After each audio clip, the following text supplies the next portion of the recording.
नमस्कार, आप देख रहे हैं देवभूमि दिन भर। मैं हूं आपके साथ कीर्ति बिंदल और बुलेटिन की शुरुआत करें तमाम महत्वपूर्ण खबरों के साथ। पुष्करधामी सरकार जून से अपने सभी प्रमुख नौकरशाहों को पहाड़ पर चढ़ाने जा रही है। अपर मुख्य सचिव, प्रमुख सचिव से सचिव स्तर के अधिकारियों के लिए जिलों के भ्रमण का कैलेंडर जारी हो गया है। भ्रमण के कैलेंडर के हिसाब से अधिकारी साल भर हर 15 दिनों में जिलों का भ्रमण करेंगे और भ्रमण के दौरान उन्हें किसी दूरस्थ गांव में रात्रि विश्राम भी अगर करना पड़े तो करना होगा। अपर मुख्य सचिव राधा रतूड़ी और आनंद वर्धन दून, उधम सिंह नगर और हरिद्वार का तिमाही आधार पर भ्रमण करेंगे। मुख्य सचिव डॉक्टर एस.एस. संधू के अनुमोदन के बाद सचिव नियोजन आर मीनाक्षी सुंदरम ने इस संबंध में आदेश जारी कर दिया है। सरकार की जिलों के भ्रमण की ये नई व्यवस्था आगामी जून से आरंभ होगी।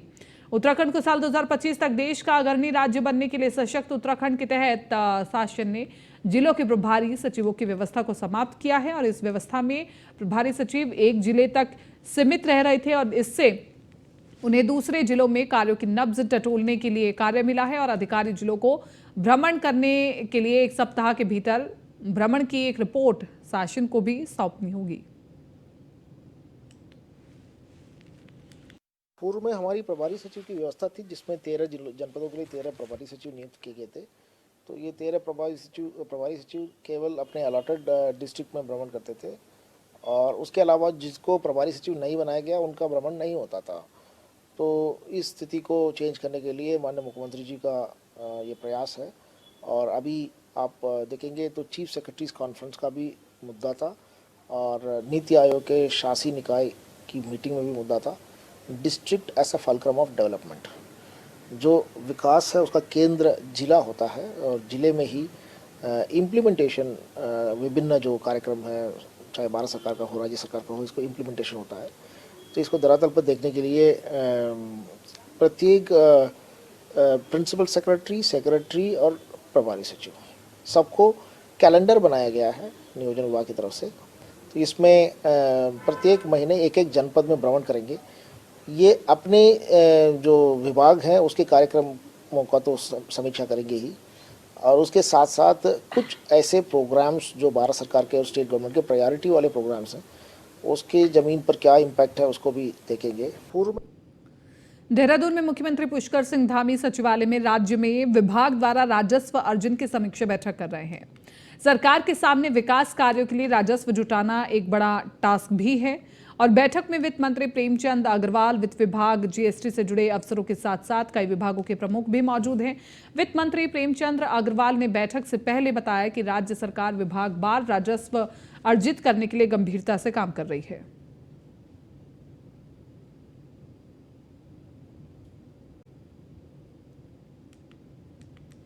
जिस प्रकार से माननीय मुख्यमंत्री जी संजीदा हैं, लगातार हमारे उत्तराखंड का राजस्व कैसे बढ़े और समय समय पे मैं भी बैठ के लेता रहा हूँ और मुझे अच्छा लग रहा है कि आज माननीय मुख्यमंत्री सभी की मॉनिटरिंग कर रहे हैं, जिसमें चाहे हमारा वित्त विभाग हो, चाहे स्टैम्प का हो, चाहे ट्रांसपोर्ट का हो, एक्साइज डिपार्टमेंट का हो और उसी प्रकार water tax, power, forest, mining, ये सभी विभागों की आज बैठक ली जा रही है और जिस प्रकार से राजस्व हम किस प्रकार से अपने अपने विभागों का बढ़ा सकते हैं उसकी समीक्षा तो होगी, लेकिन कैसे हम वो कदम भी उठाएंगे उसकी भी जानकारी माननीय मुख्यमंत्री चाहेंगे। तो मैं तो ये कह सकता हूँ कि जो मेरे अपने डिपार्टमेंट हैं, चाहे SGST का हो, नॉन GST का हो, स्टैम्प का हो, तो इन तीनों में हमने पिछले जो वर्ष गए हैं उसकी तुलना में आप जानते हैं कि लगातार मेरे विभागों में राजस्व की बढ़ोतरी तो हुई है। जिस राजधानी देहरादून में कांग्रेस नेताओं ने गांधी पार्क में धरना प्रदर्शन किया। इस प्रदर्शन में पूर्व मुख्यमंत्री हरीश रावत, कांग्रेस पार्टी के प्रदेश अध्यक्ष के साथ कई दलों के प्रतिनिधि भी शामिल हुए। अंकिता भंडारी हत्याकांड, दिल्ली में महिला कुश्ती खिलाड़ियों के साथ हुए कथित यौन शोषण के मामले और शहरी विकास मंत्री प्रेमचंद अग्रवाल के एक व्यक्ति की पिटाई करने जैसे मामले को लेकर के सर्वदलीय धरना प्रदर्शन किया गया। पूर्व मुख्यमंत्री हरीश रावत का कहना है कि कई मुद्दों को लेकर के कांग्रेस पार्टी कई दलों के साथ मिलकर आंदोलन कर रही है। सरकार से मांग की जा रही है कि इन तमाम मामलों में उचित कार्रवाई की जाए।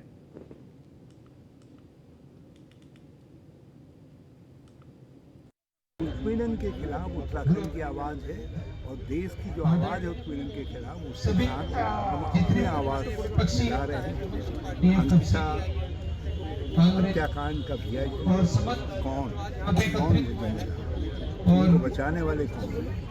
और हर जगह जो उत्पीड़न हो रहा है, हर वर्ग पीड़ित है, उस सारी उसको सामूहिक आवाज के रूप में जो यहाँ पर ध्वनित किया जाता है। बड़े बड़े वादे करके जो सरकार आई थी, बेरोजगारी हटाएंगे, बुलेट ट्रेन लाएंगे, स्मार्ट सिटीज बनाएंगे, रुपये को मजबूत करेंगे, डॉलर को कम करेंगे, महिलाओं की सुरक्षा की बात जिनने की थी, आज जंतर मंतर पर 1 महीना हो गया हमारी बहनों को, बेटियों को, जो राष्ट्र का गौरव है, जो गोल्ड मेडल लेकर आए, जो पद्मश्री अवार्ड से वर्णित है, वो सांसद के खिलाफ कह रहे हैं, लेकिन उनके खिलाफ कोई कार्रवाई नहीं हो रही है। प्रमुख विपक्षी दलों ने जो तय किया था, हम लोग मिलकर के जन सरोकारों के जो प्रमुख मुद्दे हैं उन पर संयुक्त रूप से लड़ाई लड़ेंगे।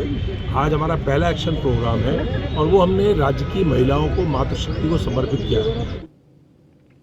पूर्व मुख्यमंत्री और वरिष्ठ कांग्रेस नेता हरीश रावत ने मसूरी में कांग्रेस से जुड़ी यात्रा शुरू की है और इस मौके पर हरीश रावत ने कहा कि जब जब कर्नाटक में कांग्रेस की सरकार बनती है तब तब केंद्र में भी उसकी सरकार आती है।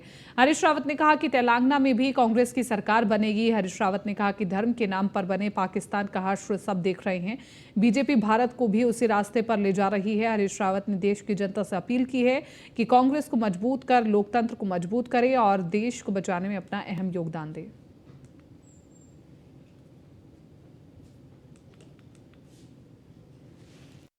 एक 55 साल से लोकतंत्र के सेवक ने और उत्तराखंड के सेवक ने अपने लोगों से अपील की है कि कांग्रेस से जुड़िए, कांग्रेस को ताकत दीजिए, उसके कार्यक्रमों में भाग लीजिए ताकि देश की प्रजातंत्र की गाड़ी ठीक से चल सके। कमर कसेंगे कब वक्त आएगा।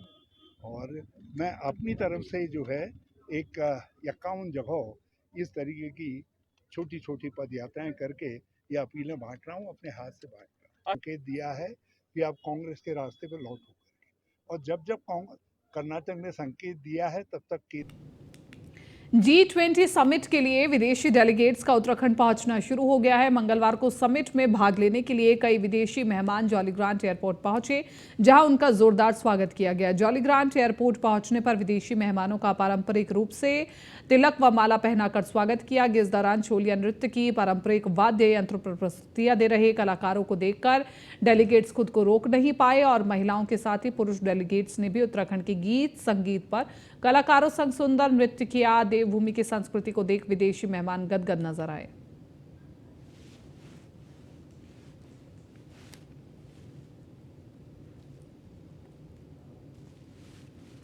सैनिक कल्याण मंत्री गणेश जोशी ने मंगलवार को देहरादून के गुनियाल गांव में निर्माणाधीन उत्तराखंड के पंचम धाम सैन्य धाम का स्थलीय निरीक्षण किया और सैनिक कल्याण मंत्री ने निरीक्षण के दौरान मौके पर मौजूद अधिकारियों से निर्माण कार्यों की प्रगति की जानकारी ली।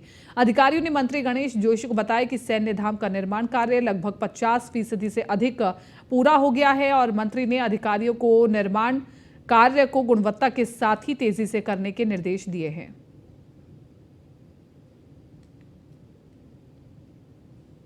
सैन्य धाम पुष्कर स्वामी सरकार का एक ड्रीम प्रोजेक्ट है। देश के प्रधानमंत्री नरेंद्र मोदी जी की परिकल्पना और जिसको पूरा करने का सौभाग्य मुझे प्राप्त हुआ है। हम लगातार इसकी मॉनिटरिंग कर रहे हैं। पूर्व में क्योंकि एकदम काम शुरू करना था, DPR 58 करोड़ की हमने बनाई थी, लेकिन फिर जब हमने पूरे देशों के स्मारकों का अध्ययन किया उसमें काफ़ी काम बड़ा है। हम जिस भाव के साथ इसको हम बना रहे हैं, जिस दिन बनकर आपने देखा होगा कि एंट्री से लेकर और स्तंभ तक, इस स्तंभ तक इस प्रकार का व्यू यहाँ का है, इस प्रकार की भावना से हम बना रहे हैं। हरिद्वार सांसद रमेश पोखरियाल निशंक मंगलवार को कोटद्वार पहुंचे और इस दौरान बीजेपी कार्यकर्ताओं ने निशंक का जोरदार स्वागत किया। वहीं पत्रकारों से रूबरू होते हुए निशंक ने कहा कि जिस तरह से चहुमुखी विकास मोदी सरकार में हो रहा है, इससे जनता ने पूरी तरह मन बना लिया है कि 2024 में होने वाले लोकसभा चुनाव में तीसरी बार बीजेपी की सरकार बनाएंगे। हर किसी की जुबान पर अब केवल बीजेपी ही है। देश का युवा फिर से अब अगला प्रधानमंत्री मोदी को ही चाहता है। लोगों ने मन बना दिया, जैसे आप देख रहे हैं वैसे मैं भी देख रहा हूँ और आप भी यही देख रहे होंगे कि हर व्यक्ति का मन बन गया बीजेपी बीजेपी बीजेपी। अगला प्रधानमंत्री मोदी को ही चाहता है। यहाँ का युवा हो, जो हो, हर व्यक्ति हो, और क्यों नहीं चाहेगा। उसने देख लिया ना कि उसका स्वाभिमान की रक्षा हो रही है। उसके सम्मान की रक्षा हो रही है। पूरी दुनिया कोरोना के काल में तबाह हो गई और दुनिया का सबसे बड़ा लोकतांत्रिक देश हिंदुस्तान का व्यक्ति किस तरीके से सुरक्षित रहा है। लोग कांग्रेस सेवा दल के नवनियुक्त जिलाध्यक्ष दिनेश नेगी का अल्मोड़ा पहुंचने पर कांग्रेस कार्यकर्ताओं ने गर्मजोशी से स्वागत किया। इस मौके पर सेवा दल के नवनियुक्त जिलाध्यक्ष ने कार्यकर्ताओं को संबोधित करते हुए कहा कि प्रदेश संगठन के द्वारा उन्हें जो जिम्मेदारी दी गई है वो उसमें खरा उतरने का पूरा प्रयास करेंगे और कांग्रेस सेवा दल की मजबूती के लिए हर संभव प्रयास करेंगे और शीघ्र ही सभी ब्लॉकों का भ्रमण कर नए लोगों को कांग्रेस सेवा दल से जोड़ने का प्रयास करेंगे।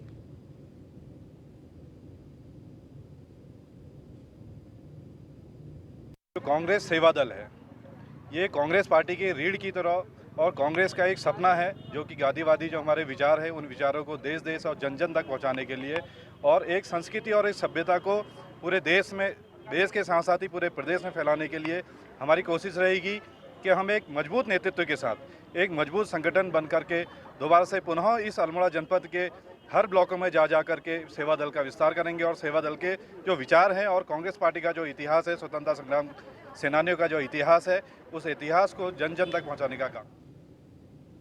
हरिद्वार के बहादुराबाद टोल प्लाजा पर लगे सीसीटीवी कैमरे में युवक की दबंगई की तस्वीरें कैद हुई हैं। बहादुराबाद टोल प्लाजा पर हरियाणा नंबर की कार चला रहे युवक ने टोल मांगने पर टोल कर्मी पर पिस्टल तान दी और इसके बाद पिस्टल के दम पर युवक टोल बूथ तोड़ते हुए भाग निकला। घटना रविवार देर रात की है। टोल कर्मचारियों के मुताबिक कार रुड़की से हरिद्वार की ओर जा रही थी। टोल प्लाजा के कर्मचारी की शिकायत पर बहादुराबाद थाने में शख्स के खिलाफ मुकदमा दर्ज कर लिया गया है और बहादुराबाद थाने के इंचार्ज नीतीश शर्मा का कहना है कि सीसीटीवी फुटेज के आधार पर कार नंबर और युवक की तलाश की जा रही है। जल्द ही शख्स को पकड़ लिया जाएगा।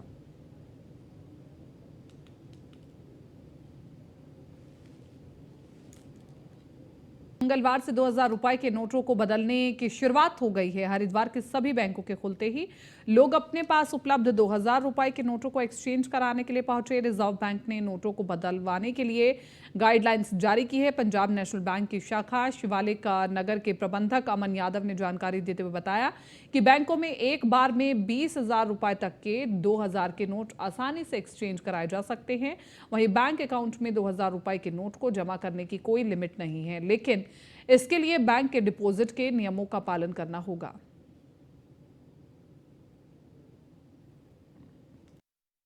जो भारत सरकार के जो नियम आया था गुरुवार को, उसके संदर्भ में आज से 23/5 से नोट का एक्सचेंज का काम चालू हो गया है। मैं दर्शकों को ये बता देना चाहता हूँ कि सबसे पहले वो घबराए नहीं और आपके खाते में आप कितनी भी राशि जमा कर सकते हैं, उसमें कोई रेस्ट्रिक्शन नहीं है। लेकिन अगर आपको एक्सचेंज करना हो, चाहे आप उस शाखा के कस्टमर हो या उस बैंक के कस्टमर हो या ना हो, एक प्रणाली बनाई गई है जिसके तहत आप वहाँ जाएंगे, आप अपना डिटेल सेंटर करेंगे और आप एक समय में 10 नोट से ज़्यादा एक्सचेंज नहीं कर पाएंगे। जो दिल्ली देहरादून के बीच चलने वाली वंदे भारत ट्रेन से यात्री केवल 4.5 घंटे में ही अपना सफर पूरा कर लेंगे। फिलहाल दोनों शहर की दूरी को तय करने में 6 घंटे से अधिक का वक्त लगता है। 25 मई से देहरादून से आनंद विहार के लिए वंदे भारत का संचालन शुरू होने जा रहा है, इसलिए मंगलवार को ट्रायल के लिए ट्रेन देहरादून पहुंची है। प्रधानमंत्री नरेंद्र मोदी वर्चुअल ट्रेन का शुभारंभ करेंगे, जबकि देहरादून रेलवे स्टेशन से केंद्रीय रेल मंत्री अश्विनी वैष्णव और सीएम पुष्कर सिंह धामी हरी झंडी दिखाकर रवाना करेंगे। ये ट्रेन हफ्ते में 6 दिन चलेगी और देहरादून से ट्रेन सुबह 7 बजे चलकर सुबह 11 बजे 30 मिनट पर आनंद विहार टर्मिनल पर पहुंच जाएगी। वहीं आनंद विहार टर्मिनल से शाम को 5:30 बजे को निकाल करके देहरादून रात 10:20 पर पहुंचेगी और इस ट्रेन की शुरुआत होने से दिल्ली से हरिद्वार, मसूरी और ऋषिकेश जाने आने में परेशानी अब नहीं होगी। दिल्ली से देहरादून तक आया हुआ हूँ, तो इसमें हम लोग अभी E1 में है, E1 कोच पे है। तो इसमें जो हम फैसिलिटीज़ देख रहे हैं अभी, जैसे कि हम लोग सीट की फैसिलिटीज़ देख रहे हैं, वो बहुत ही बढ़िया है और पूरी फुल्ली AC है ये, है ना। और इसमें अगर हम सीट की बात करें तो ये सीट आपस में रोटेट भी होती है, जैसे कि हम अभी करके दिखाएंगे आपको। और फिर उसके बाद में देखते हैं तो उसका ट्रे भी उसी में है और उसके बाद में देखते हैं तो नीचे एक जो पावर हमारा सॉकेट लगा हुआ है चार्जिंग या लैपटॉप के लिए, वो भी बहुत ही बढ़िया जगह में दिया हुआ है। दिल्ली से हरिद्वार में लक्सर कोतवाली क्षेत्र स्थित टांडा भागमल गांव के पास खनन सामग्री से भरी एक ट्रैक्टर ट्रॉली ने स्कूटी सवार को रौंद दिया है। हादसे में पिता और एक बच्चे की मौत हो गई है, जबकि एक का इलाज चल रहा है। हादसा होते ही पेशे से शिक्षक कृष्णपाल की मौके पर ही मौत हो गई, जबकि उनके 2 छोटे बच्चे गंभीर रूप से घायल हो गए हैं। घायल बच्चों को उपचार के लिए हायर सेंटर रेफर किया गया है, जहां चिकित्सकों ने एक बच्चे को मृत घोषित कर दिया है, जबकि एक का इलाज चल रहा है। वहीं ग्रामीणों का आरोप है कि उनके गांव में रोजाना अवैध खनन हो रहा है, जिसके चलते ट्रैक्टर ट्रॉली, डंपर जैसे बड़े वाहन गांव से होकर गुजरते हैं। लोगों का कहना है कि कई बार शिकायत करने के बावजूद भी कोई कार्रवाई नहीं होती है। कार्रवाई न होने के कारण इतना बड़ा हादसा हो गया। ग्रामीणों ने पुलिस से मांग की है कि अवैध खनन पर प्रतिबंध लगाया जाए।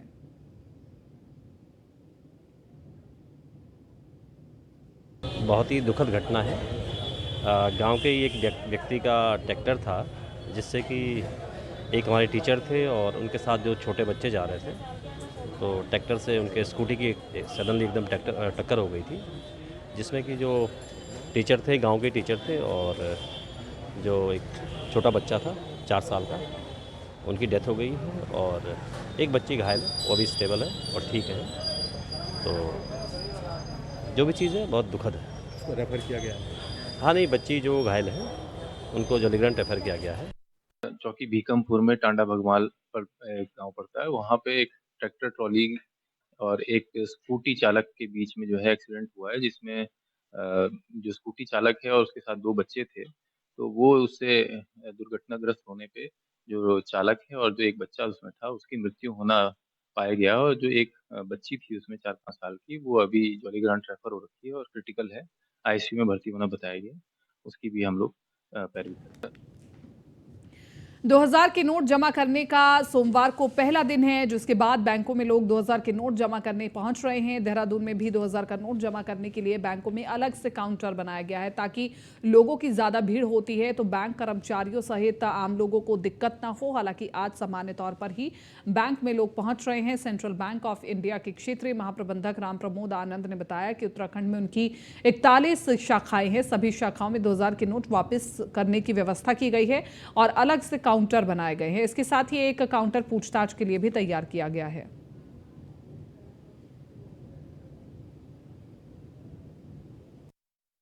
ऐसा है, रिजर्व बैंक के दिशा निर्देश के अनुसार कोई भी व्यक्ति 2000 के नोट किसी भी बैंक के किसी भी शाखा में बदल सकता है।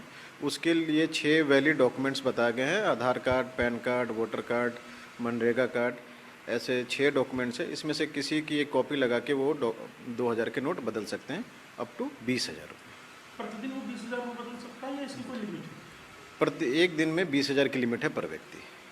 तो कैसा रिस्पांस देख रहे हैं आप लोग? क्या बहुत भीड़ है, सामान्य है या? अभी तो सामान्य है, बहुत ज़्यादा भीड़ की सूचना कहीं से मिली नहीं है। अच्छा है, रिजर्व आरबीआई की गाइडलाइन के मुताबिक 2000 के नोट आज से बदले जा सकेंगे और 2000 रुपए का जो नोट बदलेगा उसे 500, 200 या 100 के नोट मिल सकेंगे। महत्वपूर्ण बात यह है कि जरूरी नहीं आप जिस बैंक ब्रांच में जाएं वहां आपका खाता हो। 6 डॉक्यूमेंट ऐसे हैं जिसे सबमिट करके आप नोट अपने बदल सकते हैं। इस वक्त मैं सेंट्रल बैंक ऑफ इंडिया की मुख्य शाखा में राजपुर रोड पर हूं। सुबह से कुछ लोग यहां नोट बदलवा के गए, परंतु इतनी भीड़ या इतनी क्योस जैसी स्थिति नहीं है कि लोगों में डर भय हो, क्योंकि आरबीआई पहले ही साफ कर चुका है कि सितंबर तक नोट बदले जा सकते हैं और सितंबर के बाद भी नोट बदले जाने की जो सीमा है वो बढ़ाई जा सकती है। तो ये सेंट्रल बैंक का एक नज़ारा है और राजधानी देहरादून के करीब करीब सभी बैंकों में ऐसी ही स्थिति है। लोग तो नोट बदलने आ रहे हैं, परंतु उनकी संख्या बहुत सीमित है। यदि आप भी बैंक जा रहे हैं नोट बदलने, तो सितंबर तक का समय है। आप अपनी निकटतम किसी भी शाखा में जा सकते हैं, भले ही आपका वहाँ खाता ना हो। आपको Aadhaar card, pan card, voter ID card और किसान खाता धारक यदि आप हैं तो किसान कार्ड आपके पास हो तो वो आईडी के तौर पर लगाकर आप भी नोट बदल सकते हैं। कैमरा सहयोगी अंजीत के साथ सुदीप जैन, न्यूज़ 1 इंडिया। फिलहाल इस बुलेटिन में मेरे साथ इतना ही। आप बने रहिए न्यूज़ 1 इंडिया के साथ।